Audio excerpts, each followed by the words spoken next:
那我们今天呢，就是从第13页的中间，就是从第3个犹豫呢开始做解释。那这边就先讲到说呢，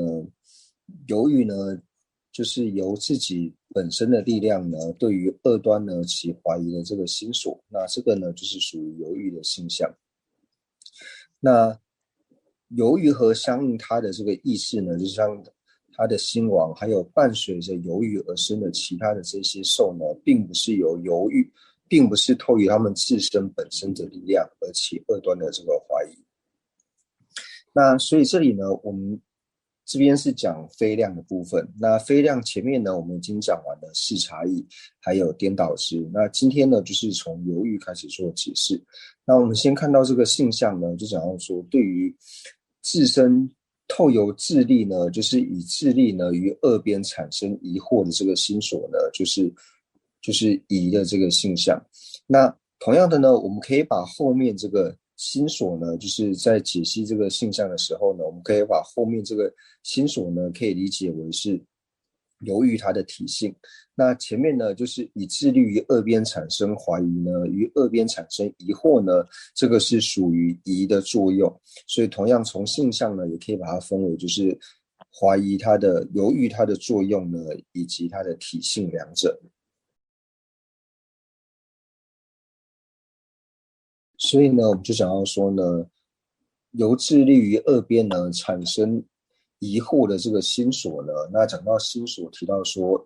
怀疑呢、犹豫呢，它的体性呢是心所的体性。那于智力呢于二边产生怀疑，那这个二边呢讲的这个两端呢，就是以二边起怀疑。那二边指的呢就是是非，或者是呢有无。所以就想说，对于是非或者是有无呢产生疑惑。那我们举例来说呢，就是比如说，我们怀疑那边呢到底是有火还是没有火。比如说一个普特伽罗呢，对于说那边是否有火或是没有火的时候呢，他产生这样子的怀疑，最主要的怀疑呢，就是来自于他心中的这个犹豫的心所呢，对于说那边是火呢到底是有的还是没有的呢，产生疑惑呢，所以由此而产生了犹豫。那刚刚讲的呢，就是关于有或是无的这个例子。那接下来呢，就是讲到说是或非的这个例子。那我们举例来说呢，就是比如说呢，就是我们心中呢会升起呢声音呢是无常。那在还没升起声音是无常之前呢，我们是如何次第升起的呢？那最终呢，就是升起了通达声音呢，就是沿着声音是无常的这个现前。那沿着声音是无常的这个现前呢，它是属于沿着声音是无常的这个修会。那这个现前在升起之前呢，一定是它的前际相续呢，一定是分别支。那这个分别支尚未在通达声音是无常的这个分别支呢，在最初升起的时候呢，那一定是透由沿着声音是无常的这个施会。那这个施会呢，沿着声音是无常的施会呢，也就是比度。那沿着声音是无常的施会，在升起之前呢，一定会先升起一个，沿着声音是无常的这个文会。那文会呢，也就是视察意。那这个视察意在还没有升起之前呢，就是我们心绪里面呢，会先起一个声音到底是常还是无常的这个等分离。那升起了等分离之后呢，那透由慢慢的这个学习之后呢，那会变成就是声音应该是无常的合意义。那有了声音是无常的合意义之后呢，那我们再透由这个文会呢，然后了解到了声音是无常。那这个时候呢是属于视察意，它仅仅是大概了解到说声音呢它应该是无常的。那有了视察意之后呢，不断的去思维之后呢，那最初能够通达声音是无常的时候呢，那也就是沿着声音是无常的这个施会，也就是升起了比度。那比度呢在继续串起的时候呢，那这个时候就是沿着声音是无常的这个修会。那不过呢这个时候还是分别支。那最后呢它什么时候成为现前体性的时候呢，那就是我们现证声音是无常。所以我们在讲述到犹豫的时候呢，就提到说它的体性呢是心所的体性。那作用呢就讲到说由智力呢于二边产生疑惑。那什么叫做由智力于呢？就是以自己的力量呢，那这个是想要说，就是怀疑呢，它能够升起的一个原因。那这个原因呢，并不是我们讲到说就是因缘的那个因，而讲说它最主要能够升起的这个是怎么样升起的一个方式呢？那这个原因呢，其实跟就是我们前面在介绍量，还有说像是在觉知的时候呢，是有点类似。那么在讲到量的时候呢，就提到说量的性相最后面有提到说呢。心不欺狂的了知，那这个心字呢，它所代表的意思呢，它所特别能够理解的就是最初通达或是心通达。那什么叫做最初通达、心通达？那我们前面在解释量非量的时候呢，或者说在讲在觉知的时候，就有提到说，量和在觉知最大的差别呢，就是量呢，它是透由自力而通达，它并不是通达前量所以通达，而是它是由智力呢去通达境的缘故呢，所以叫做心，或者是呢最初通达。那在觉知呢，它虽然本身呢也能够通达境，但是它通达境的方式并不是由智力去通达，而是通达前量所以通达的缘故呢，所以它并非是这个心通达，所以它并不是呢智力通达。所以这边呢就先解释一下这个。由智力呢来通达这个意思，所谓的智力呢，就是跟我们前面所讲述到这个心的意思呢，心不欺狂了知这个心的意思呢是类似的。所以呢，这边呢讲到说，就是由智力呢产生疑惑呢，由智力产生疑惑的这个心所呢是疑的性相。为什么要特别加上这个智力呢？因为呢后面就讲述到说呢，就是和疑呢相应的这个意识。那这个和疑相应的意识呢，就是指和疑相应的这个心王。因为我们讲到说它是心所嘛，它既然是心所的话呢，必定有和相应的这个心王，也就是这个意识。还有呢，就是和这疑呢相应的，就是其他的就是像是五片型这些心所，就像是受想思触作意呢，这五种心所。因为只要有心王的话呢，这五种心所呢一定是伴随着。那无论是说就是和疑呢相应的这个意识也好，或是和疑相应的这个五片型心所呢，它也是会对于二边呢产生疑惑。但是呢，它对于二边呢产生疑惑呢，并不是由智力呢对于二边产生疑惑，最主要呢是靠着疑的力量呢而对于二边产生疑惑。所以这边就讲到说呢，和疑相应的这个意识，就是和疑呢相应的这个心王呢，它也是能够对于二边产生疑惑的一个了知，但是呢，它并不是疑。那同样的呢，和疑呢，就是除了心王之外呢，还有和疑呢相应的其他的这个五片型心所。那这边呢是以受心所呢来做举例，就是像伴随着疑呢而生的这个受心所呢，它并不是由自己的力量呢对于二边产生疑惑。那我们对于这个就是犹豫的就是第三行这个伴随它而生的诸受，那伴随它后面有个括号犹豫嘛，伴随犹豫而生的诸受，不是由于犹豫自身本身的这个力量。那这个中括号的这个犹豫呢是可以去掉的，因为这里并不是指说犹豫的力量，而是指说受心所本身的这个力量。就讲说前面的意识以及现在所讲的受呢，并不是透由这个心王它本身的力量对于二边升起怀疑，受心所也不是由于自己本身的力量呢而对于二边产生怀疑，它是由他力，他们的他力呢就是透由疑的力量呢而对于二边产生怀疑，所以后面这个犹豫呢可以划掉。所以呢，这里讲到说像是相应于疑的这个受心所呢，那我们知道说受心所它智力呢能够产生的作用呢，就是它能够去领纳，能够去感受，它能够去领纳呢，就是苦受、乐受、舍受等等的。那领纳呢才是受心所的作用。那它虽然说也能够产生呢，对于二边呢产生疑惑，但是呢，它对于二边产生疑惑呢，并不是透由就是智力呢对于二边产生疑惑，而是透由疑的力量呢而对于二边产生疑惑。所以同样的呢，我们讲到受的时候呢，就提到说这个智力的意思呢，就是我们再套回来这个智力的意思。那像是说，因为呢，我们讲到说受心所，它本身也是心所，所以呢，也就会有和它相应的这个意识，和它相应的这个心王。那因为受心所呢，它本身的作用呢，是能够去领纳感受，就是苦受、乐受、舍受。那因为它具备这样的作用呢，所以和它相应的心王呢，也能够去领纳，就是乐受、苦受、舍受。但是呢，和它相应的这个心王去领纳乐受、苦受、舍受的时候呢，并不是透由心王自己的力量去领纳，而是呢透由受心所的力量呢去领纳。所以这边呢才要特别加上自利的原因呢，就是因为要分别呢就是自利还有他利，因为他们都会像以这个心王来说呢，它会具备就是于二边产生疑惑，它也会对于呢就是各种感受呢升起领纳的这个作用，但这个呢都不是由心王自己产生的力量，而是透由它相应的这个疑心所以及受心所呢而生的力量。那就是刚刚所讲述的呢，就是我们课文呢，就是接下来就是同样的是做讲述，就讲到说呢，与疑呢相应的这个意识。那为什么讲说与其这个其则就是指疑嘛，就是和疑呢相应的这个意识。那为什么要特别讲到和疑相应的这个意识呢？那我们知道说，一般我们在做两种分类的时候呢，要么就是分为根知还有意知。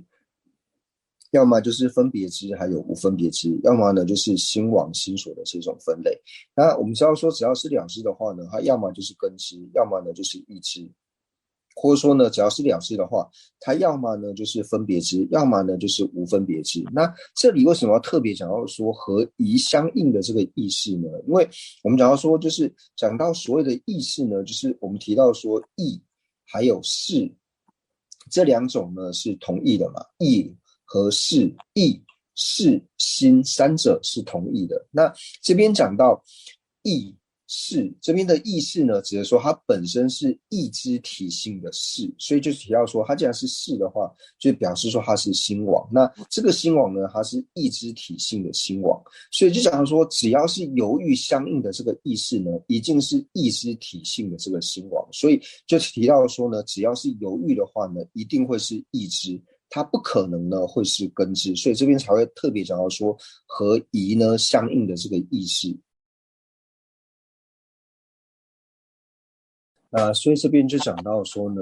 就是与犹豫相应的这个意识呢，还有伴随着就是伴随着这个伴随犹豫而生的这个殊受呢，这个应该也不是伴随着犹豫，这个应该说和犹豫相应的这个意识，还有呢伴随着这个意识呢而产生的这个受等。那这边的诸受呢，它这边诸受指就是说就是受等等的，那所指的呢就是指说五片形，也就是指说就是受想思处作意等五片形，所以伴随这个他呢，这个他应该不是指犹豫，应该是伴随着这个意识呢而生的，就是受等。那这个，因为诸受听起来好像是各种的感受，所以这边指的是说就是受等呢。那受等的意思是包含的就是五片形等等，不是由。那这边就刚刚讲到，并把这个犹豫呢去掉，不是由于他们本身的力量而对于二边呢产生怀疑，是因为他们是透过犹豫的力量呢而对二边产生怀疑。那这个例子呢，就是我们刚才所讲述到的，就是因为无论是和疑呢相应的这个心王也好，或者围绕这个心王呢，就是相应这个心王的，就是受等，就是五片形，受想思处作意五种片形呢，它也能够对于二边呢产生怀疑，但是它对于二边产生怀疑呢，并不是自己本身的力量，而是透过犹豫的力量呢，而对于二边呢产生怀疑。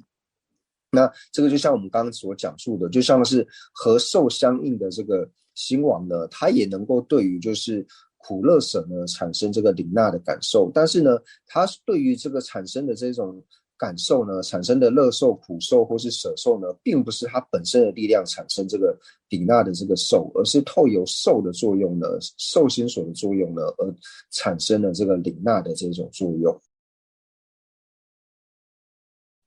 那接下来呢，讲到说疑呢，又分为三种，那就是讲到说就是合意疑、不合意疑，还有等分疑。那合意疑呢，就讲到说就是服顺事实的这种怀疑呢，就是合意疑。那不合意疑呢，就是不服顺于事实的这种怀疑呢，就是不合意疑。那还有等分疑呢，就是说对于是怀疑的二边呢，对于二边呢所产生的疑惑呢，就是它的比重呢是一样的。那一般我们在讲到说，就是心绪当中呢升起怀疑的时候呢，通常啦会先升起就是不合意疑。那升起不合意之后呢，然后才会变为等分疑。那等分疑之后呢，才会成为合意疑。那合意疑之后呢，才会升起后面所谓的就像是视察疑啊，还有比度等等。那所以这边呢，在举例的时候呢，就讲到说，比如说呢，我们想着就是声音呢是无常吗的这种怀疑。那这个呢是属于合意疑，因为它是服顺于事实的嘛，因为声音呢它就是无常，所以这种怀疑呢它是服顺于事实的。那第二个呢，不服顺于事实，不合意疑呢，就是想着声音呢它是常的这个怀疑，那这个呢是属于不合意疑。那最后一个等分疑呢，就是心里面想呢，声音呢它到底是常呢还是无常呢？那这种的怀疑呢，就是属于等分疑。那所以呢，就是我们举例来说呢，我们一开始所升起的疑呢，就是不合意疑，就是我们一开始呢会先支持呢声音呢它是长，然后呢支持声音长之后呢，然后就会觉得说声音呢它应该是长吧，然后呢等到后来呢，就是有人跟你讲理由，开始跟你讲述理由的时候呢，说声音呢它不是长，它应该呢是无常。那你听到这个理由的时候呢，一开始听到的时候呢，你就对于一开始支持呢声音应该是长的这个疑呢，就开始慢慢的转变，开始怀疑，声音它到底是长呢还是无常？那透由这样子之后呢，那别人又再的告诉你，那你因为思维声音是无常比较多的缘故呢，去思维这个理由之后呢，那声音呢就现起了一个，声音呢它应该是无常的吧，然后升起这样子的怀疑之后呢，这个时候就变成了合意疑，所以从一开始的不合意疑变成等分疑，然后到合意疑，然后成为了合意疑之后呢，那别人呢又告诉你理由，就是呢我们在透由这个声音是无常的这个理由呢，然后再的呢去思维，然后这个时候呢内心就升起了一个声音呢它是疑吧，它声音呢它应该是无常吧，声音它应该是无常吧，这个时候就升起了呢声音是无常的这个合意疑。这个时候就升起了声音呢，它是无常的这个视察意。那升起了声音是无常的视察意之后呢，然后我们再去呢，就是思维声音它是无常真正的理由是什么？那这个时候呢，就是透由正音，然后透由正音论事呢，然后去不断的思维，然后这个时候呢，我们什么时候能够第一次呢，就是通达声音呢，它是无常的时候呢，那这个时候就是由比度呢来通达。那这个时候呢，就是从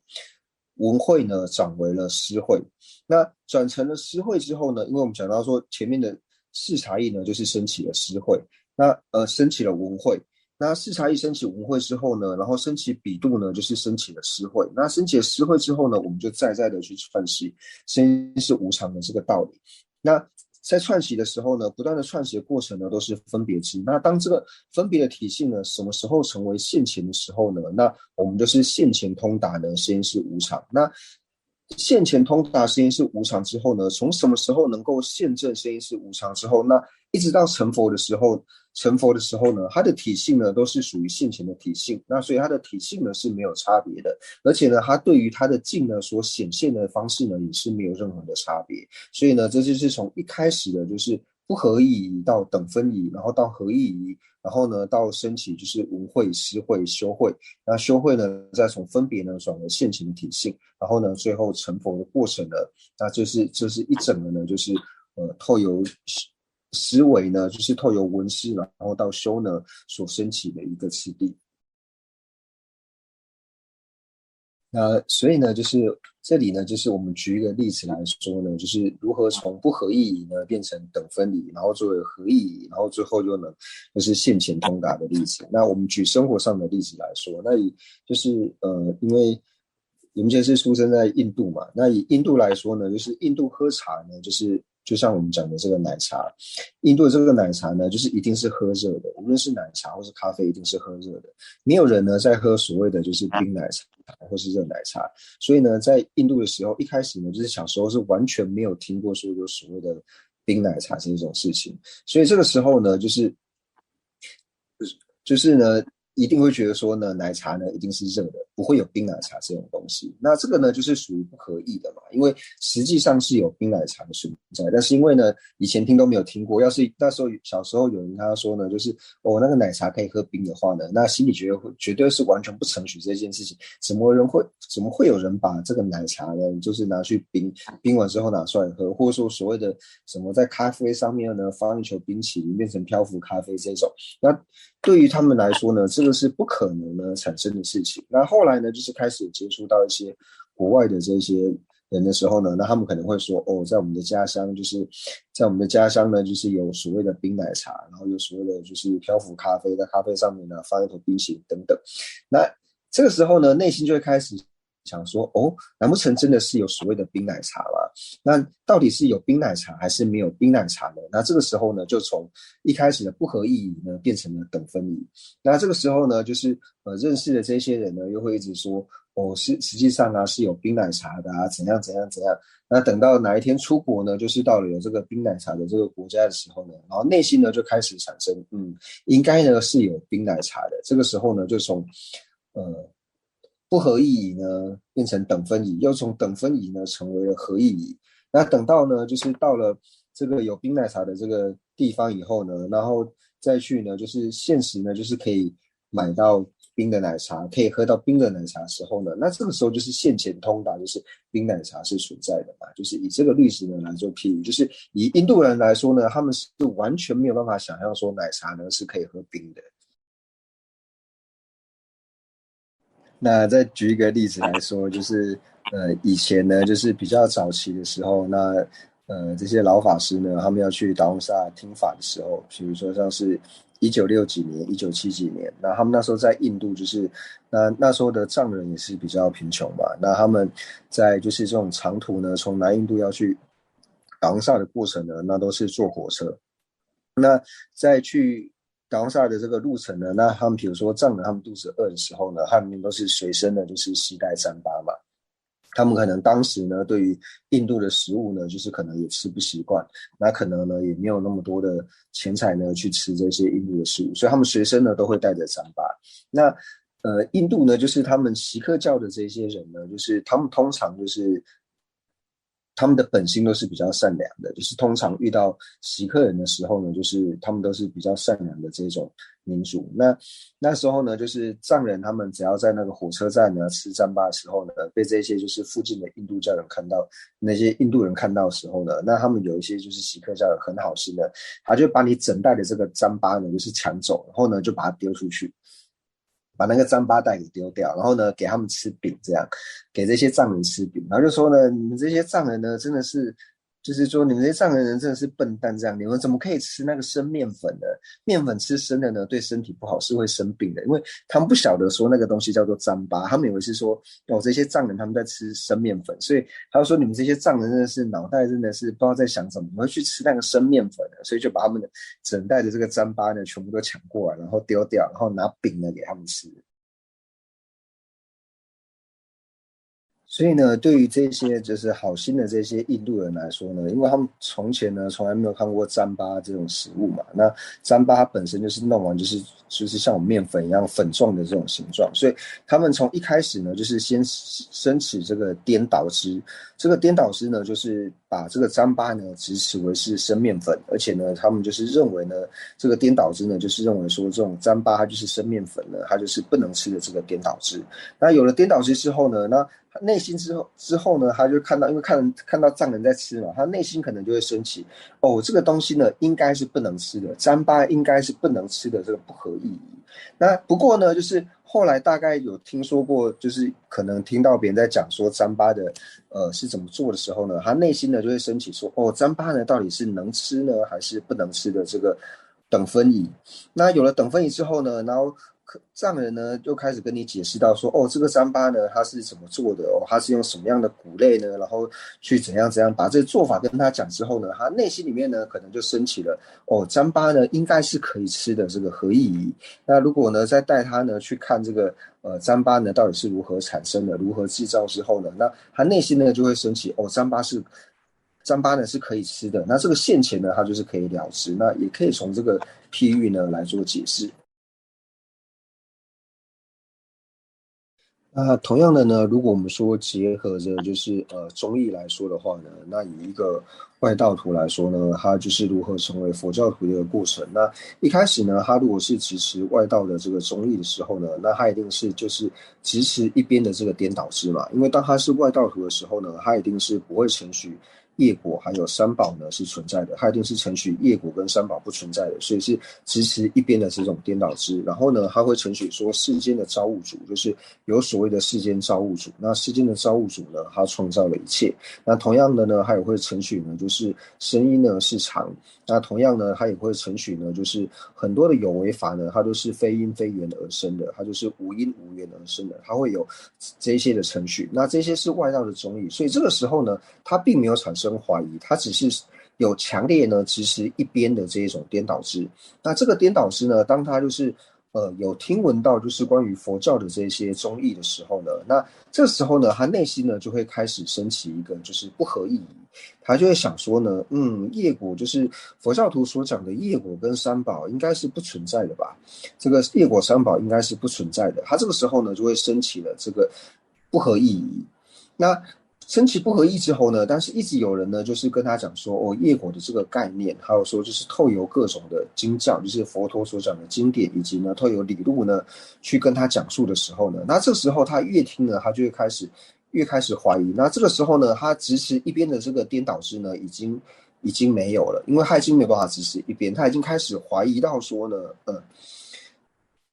业果跟三宝呢，到底是存在不存在？它到底是业果跟三宝到底是有呢，还是没有的呢？这个时候，它其实一边的这个颠倒是已经消除，它已经变成了就是从不合意义呢，然后成为了等分义。那成为等分义之后呢，那别人呢又一直跟他讲说，你看呢、三宝呢为什么是存在的？它的理由是怎样？然后业果呢是这样。他透由自己不断去思维的时候呢，他这个时候呢就会升起，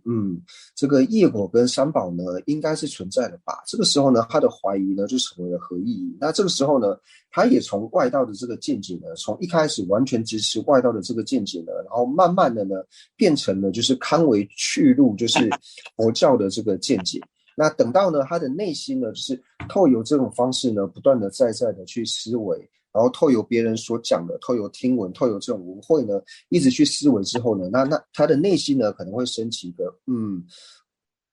佛陀呢所讲的这个业果呢，还有三宝呢，它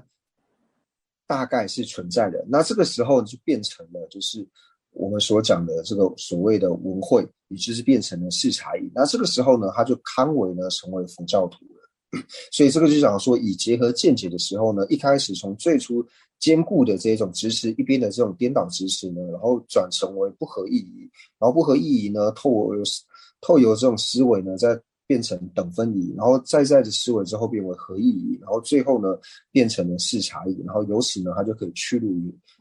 内道的这个中义。那接下来呢，就是讲到视察义。那视察义呢，就是想要说，就是于丹浊致敬呢所期狂，于丹浊致敬所期狂之符合事实的这个丹浊之，也就是福顺义的这个丹浊之。那同样呢，就是后面呢福顺义的这个丹浊之呢，就是符合事实的这个丹浊之所指的呢是视察义的这个体性。那前面呢就是被丹浊致敬所期狂呢，那这个指的呢是视察义呢它的一个作用。那这边所讲的符合事实的这个丹浊师呢，那我们知道说，只要是丹浊师呢，它一定呢就是分别之。所谓的丹浊呢，就是这里指的丹浊呢，就是在藏文里面所谓的丹浊，还有说我们讲说治他的那个他呢，就是两者呢，就是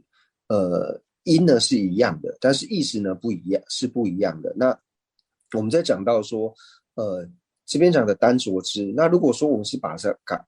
听成，如果说是听错，以为是治他的那个他的话呢，那这个时候就变成说它是变成一个他证。那他证的这种了知呢，就会我们讲到自证跟他证嘛。那这个是就是提到说自证跟他证那个他证，但是这里所指的并不是他的那个意思，因为他们的拼音的方式是不一样。虽然说他们的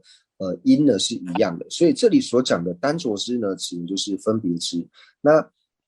分别之为什么称之为是丹浊呢？丹浊就是说对境呢升起丹浊。所谓对境升起丹浊呢，就是对这个境呢升起此是此的这一种单着，就是去直持呢认为这个是这个，就是原来这个是这个东西，这种叫做单着。所以它所升起的单着呢，又是要服顺于事实的单着，所以这个叫做呢服顺事实的这种单着之呢，是属于视察义它的一个体性。那前面呢，就是我们讲到说，就是于单着自净所欺狂呢。那这个被自净呢，单着于自净所欺狂呢，这个单着自净就是如同我们刚刚所讲到的，这个单着呢，就是执持呢，他对于他所执持的这个净，无论说他所执持的呢是声音呢是无常也好，或者说呢就是他所执持的呢就是瓶子呢是无常。那无论说他所单着的这个净呢，就是他能够升起呢，就是此是此的了知，就是说原来声音呢是无常，瓶子是无常，所以这个呢叫做单着自净。那所欺狂呢，这边的欺狂所指的呢，就是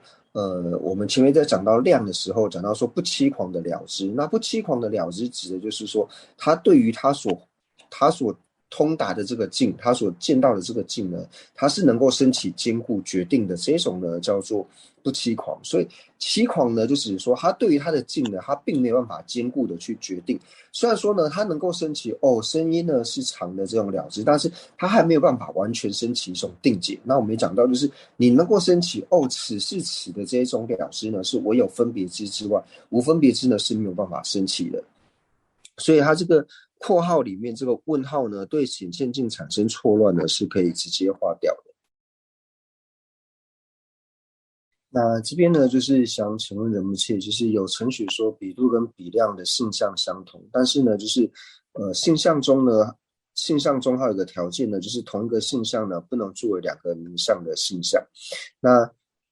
如此说来的话呢，两个名相是否能有相同的这个性相呢？那这边呢，就是说一般就是为什么会有这样子的讲法呢？就是虽然说我们一般在讲的时候呢是这个样子，但是比如说就是我们会说一个名相只有一个性相，那一个性相呢，它也只能当做一个名相的性相之外呢，它无法成为两个名相的性相。但是就是在心类学的色类学的时候呢，就是一开始呢，我们是安立就是能生呢是因的这个性相，但是呢，在释量论的时候呢，它也有就是安立说就是能帮助呢，它是因的这个性相，所以就变成说因呢，它有两个不同的性相，要么就是能生，要么就是能帮助，就变成说它变成了两个性相。那就是说为什么会有这种讲法，就是说一个性相它只能是一个名相的性相，它无法同时作为两个名相的性相，是为什么呢？那这一点呢，最主要也是出自于释量论的第二品。因为释量论在第二品的时候呢，就是它中呢就讲到说呢，就是无欺狂可以成为量的性相，心也可以成为量的性相。也就是说呢，量的性相有两个，一个是无欺狂，一个是心。那智中在做遮止的时候呢，就说如果说呢，你把一个量呢这个名相安立为两个性相的时候呢，那就变成说量本身呢，它要成为相应，它要成为相异。就是不同的，它要成为相异，它并不是一，量就不是一，它变成相异。为什么呢？因为它有两个不同的性相，因为不欺狂也好，或是心也好，都能够成为两个相异的这个性相，都能够成为一个名相的性相的时候呢，那这个名相它本身会成为相异，所以是以这个理路呢去讲到说，一个性相呢，它只能对应到一个名相。这个时候呢，就讲到说，既然呢，在释量论里面呢，就是讲述到说，就是一个名相呢不能有两个性相的话，那为什么在色类学里面呢，就会安立到就是能生呢是因的性相，然后也有安立到呢就是能助，就是能够帮助呢是因的性相。那这时候呢，在回答的时候就提到说，就是因为在课本里面呢，还是讲到能生或者是呢帮助是相应的性相，所以这个时候在回答就是说，这个时候呢，如果我们是把能生呢安立为因的性相的时候呢，那这个时候能助呢你就没有办法安立为因的性相。如果你把因的性相安立为能助是因的性相的话呢，那你就不能把能生呢安立为是因的性相。所以呢，这就讲到说，所以同样的呢，在我们这边讲到说，就是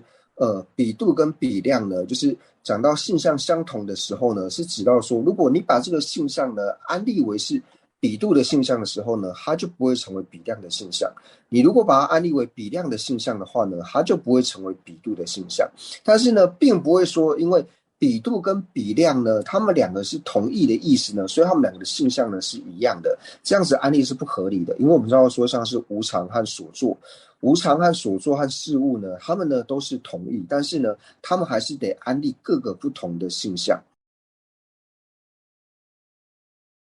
那所以对于说比度呢，还有像是比量呢，这两者呢，就是我们在思维的时候该如何去思维呢？因为思维到就是说，如果说我们讲说比量跟比度呢是同义的时候呢，那在思维比量的时候呢，它最主要呢，并不是说依于自身所依的正因呢所产生的这个呢去思维比量，它最主要去思维呢，就是说除了要依着正因之外呢，它最主要是因为它是心不欺狂的单着之的缘故呢，所以把它安立为比量。那在思维它是比度的时候呢，最主要并不是从它心不欺狂的单着之这一点去做思维，而是从它是依于自身所依的正因呢所产生的这个单着之的缘故呢，从这一点呢去思维呢，它是比度。所以最主要是从思维的角度不同的缘故。所以无论说就是我们把安立比度或是比量安立为就是同意也好，或是不同意也好呢，最主要就是说我们在思维的时候呢，是从角度上面呢去做区别。就是如果说我们思维的角度呢，是从它本身呢是比度，然后呢它又是心不欺狂的了知，心不欺狂的单着知呢，所以把它安立为是比量。那如果说本身去思维它是比度的时候呢，就是思维它是如何产生的呢？它是透由依于自之所依的正因所产生的这个单着知呢，所以它是比度。所以就是从这种角度呢去做思维。第一刹那以智力通达自己显现境的了知。那也就是说呢，第一刹那以智力通达异共相的分别知呢，是否是比量？那人们界就想说呢，就是第一刹那呢，以智力呢，就是这边应该是智力显现异共相嘛。智力显现异共相的分别知呢，它是否是比度呢？就是这边如果说我们把比度跟比量呢，就是当做是同义来理解的话呢，那同样的就是以智力显现异共相的分别知呢，是否会是比量或者是比度呢？那这个是不一定的，因为以只要是分别知来说的话呢，它只要是显现异共相呢，一定是智力显现异共相，它一定是透由智力呢去显现这个异共相。所以以比度的第二刹那来说的话呢，它同样呢也是以智力呢去显现这个异共相。那这个时候它第二刹那呢就跟这个比量呢是没有什么关系，但是它还是对于异共相这个显现呢，它也是透由智力呢去显现的。这样子来看的话，那个异共相是现前分还是隐蔽分？那就是呢，就是讲说异共相它到底是现前分还是隐蔽分呢？就是一般我们讲说，就是存在的法类呢，它是跟隐蔽分呢是同义的，所以一般来说呢，就是异共相呢，它是属于隐蔽分。那如果是现前分和隐蔽分当中的隐蔽分来说的话呢，那它同样的呢也是属于隐蔽分。为什么呢？因为如果说异共相呢，它是现前分的话呢，那它就是要被现前所显现。那以就是现在就是进步中来说的话，现前所显现的呢，就一定要是现前所显现的和事物无常呢是同类的，但是是同义的。现前所显现的和事物还有无常呢是同义的，但是它不可能被现前，它不可能为现前所显现嘛，所以呢，它就会是隐蔽分，它不会是现前分，因为它如果是现前分，它就要变成无常的法类。那第三个问题呢，就是想请问仁波切，就是说，就是简单来说，就是这个不合意义呢，不合意义是否算是颠倒知呢？那人们就说不合意义呢，它是有一点类似颠倒知，但是它并不是属于那一种就是直持一边的这种颠倒知啦，它不能算是直持一边的这种颠倒知。就是说，虽然说呢，就是我们讲的这种不合意义呢，像说支持声音呢是长的这种怀疑，就声音到底声音应该是长的这种怀疑，以及呢就是支持声音是长的这种执着呢，虽然说它呢就是两者都是属于颠倒，但是一个呢是属于支持一边的颠倒式，另外一个呢并不是支持一边的颠倒式。